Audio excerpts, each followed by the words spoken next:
مرحبا بكم. دكتور منجي قلال، أخصائي في الأمراض الجلدية والتناسلية. حديثنا اليوم على الصدفية أو البسوريازيس. الصدفية مرض متواجد بكثرة بنسبة 2 إلى 3%، يتمثل في شكل ديرماتوز إريتيماتوسكوموز في شكل بقع، يعني يظهر عادة au niveau des coudes, au niveau des genoux. كذلك يجيو في الشعر، يجيو في الجهاز التناسلي، وكذلك يمسوا كامل الجسم. البقع هذم عادة ما فيهمش حكة أو حكة خفيفة، ما يوجعوش لكن مزعجين في المنظر متاعهم، وهذا مقلق برشا عند المرضى. المرض هذا طبعا مزمن من سوء الحظ، لم يوجد له سبب إلى حد الآن. La cause est encore inconnue.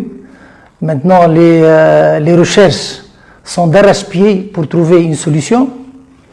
المرض هذا donc il évolue par poussée chronique et qui dure longtemps. لازم نتعاملوا معاه بكل يعني أريحية ومتابعة عند الطبيب الجلدية. طبعا بالنسبة للبحوث وين وصلت، il y a une piste d'espoir maintenant.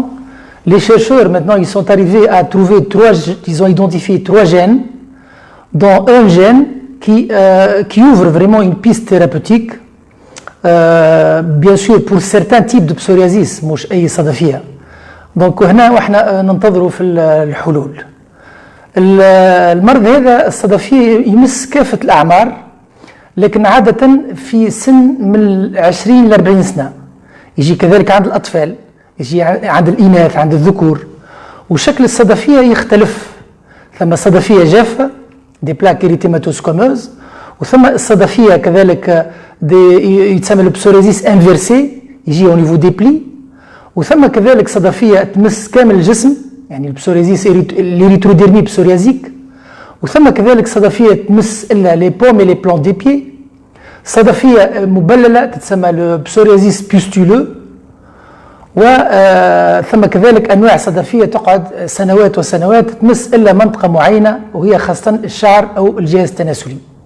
تمس كذلك الأظافر، بحيث شكل الصدفية يختلف من حالة لحالة. طبعا الوضع يعني الطقس والفصل كذلك عنده تأثير على الصدفية، خاصة هي تنقص في فصل الصيف مع أشعة الشمس، لأنه كذلك هذوما أشعة الشمس هو سيتون فولي ثيرابوتيك، معناها لا فوتوثيرابي نرجعوا لها بعد، وترجع في الشتاء. العوامل اللي تزيد تهيج الصدفية واللي هي دي فاكتور ديكلونشون، مرات يعني لو ستريس، طبعا القلق، كذلك مرات يعني بعد عملية جراحية تغيير الطقس، كذلك مرات امرأة حامل peut déclencher une poussée de psoriasis, une infection également virale إلى آخره. دونك عرفنا توا بالصدفية، لكن ماذا بينا نفتحوا المجال كذلك لتقبل الأسئلة متاعكم، وإن شاء الله نلقاو لكم إجابة. شكرا.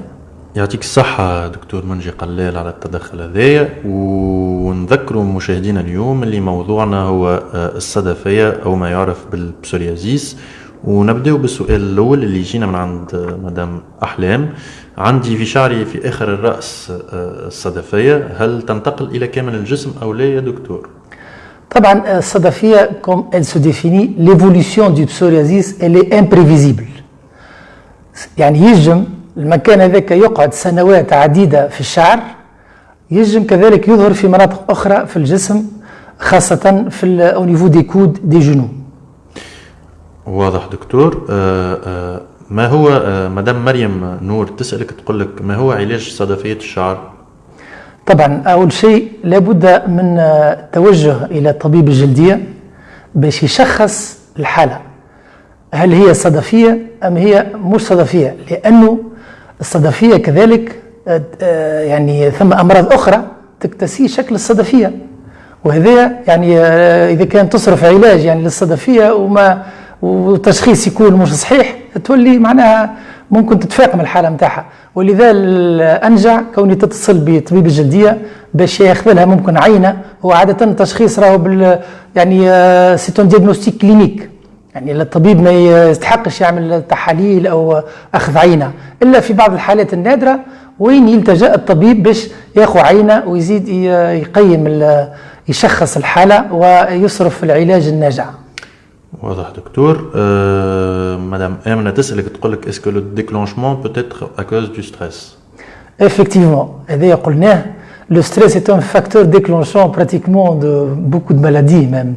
يعني même pas à part le psoriasis, mais le psoriasis en particulier, le stress est un facteur déclenchant, oui. واضح دكتور.